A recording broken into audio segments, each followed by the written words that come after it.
Hotep à tous, bien-aimés frères et sœurs. Vous savez quoi? Pour une fois, enfin.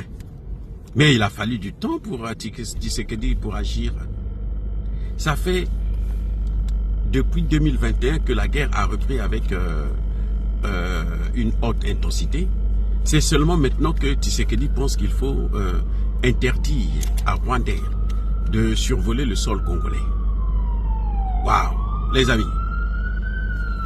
Tshisekedi là vient maintenant enfin de supprimer le survol de son territoire par Rwandais. Eh bien, les avions du Rwanda là, qui vont au Congo, sont obligés de faire un détour incroyable.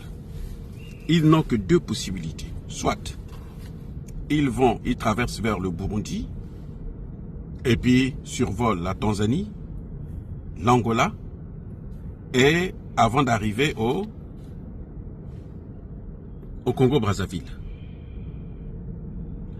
Ou au cas contraire, ils doivent passer par l'Ouganda, le Soudan du Sud, la RCA et atterrir au Congo-Brazzaville. Dans les deux cas là, quand vous passez par l'Angola, vous devez passer par le sud du Congo-Brazzaville, c'est-à-dire par le Kwilu. Quand vous regardez la carte là, l'Angola, la frontière avec l'Angola, c'est dans le sud. Entre le Kwilu et le Niari. Et donc après remonter sur Brazzaville. Ce qui fait que un vol qui pouvait vous coûter par exemple $500, ça va vous coûter peut-être 750 ou 1000 $. Et il y a des vols ce matin qui ont été annulés parce que qui partaient, non pas à Brazzaville, mais qui partaient à Londres. Vous savez pourquoi? Parce que il est interdit au vol de survoler, au vol de Rwandais de survoler le sol congolais. Ils sont obligés de trouver un autre schéma. Maintenant, si le Burundi aussi dit que moi, je n'ai pas envie de vous voir survoler mon territoire, eh bien, ça va être difficile. Hein?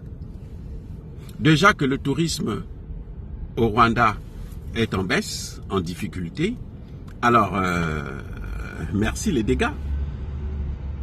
Vous avez vu, ça fait pas longtemps que la RDC a fermé son ambassade, a suspendu les relations diplomatiques avec le Rwanda. Mais Tshisekedi est lent. Ça, c'est un problème que le président Tshisekedi a. Il faudrait qu'il corrige ça maintenant. Parce que ça suffit. Vous voyez?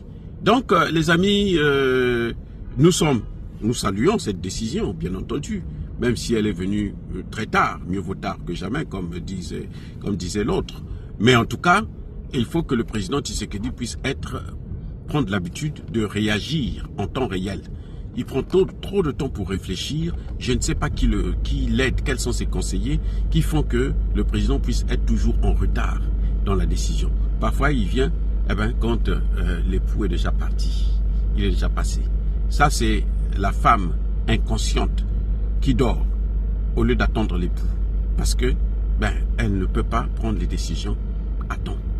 Et les vraies femmes ont attendu, ont ouvert les yeux pour attendre l'époux. Les gars, en tout cas, c'est très bien pour le Rwanda. Et ça, ce n'est que le début du commencement. Il faudrait que l'aéroport de Goma puisse être toujours fermé pour les vols internationaux parce que nous n'avons pas besoin des internationaux à Goma. S'ils veulent venir à Goma, ils n'ont qu'à passer par Kigali et puis rentrer par la voie cachée. Et puis tant pis pour eux, ceux qui vont se faire avoir. Les catholiques qui sont allés négocier avec Corneille Nangaa, ils ont été interrompus brutalement par les Wazalendo. Mais ils ont eu la chance qu'ils ne sont pas tombés. Mais j'espère que la prochaine fois, il y en auront qui vont tomber à la place de nos civils. Encore une fois, soyez bénis, abondamment bénis par le Dieu des Kémites et par nos ancêtres Jésus. Mais que tous ceux qui persécutent le continent africain le pillent et le déstabilisent, qu'ils soient noirs, blancs, chinois, arabes, juifs, indiens ou qui qu'ils soient punis, maudits, foudroyés, neutralisés, écrasés, effacés par le Dieu des Kémites et par nos ancêtres Jésus. Vive l'Afrique éternelle, j'ai dit et j'assume.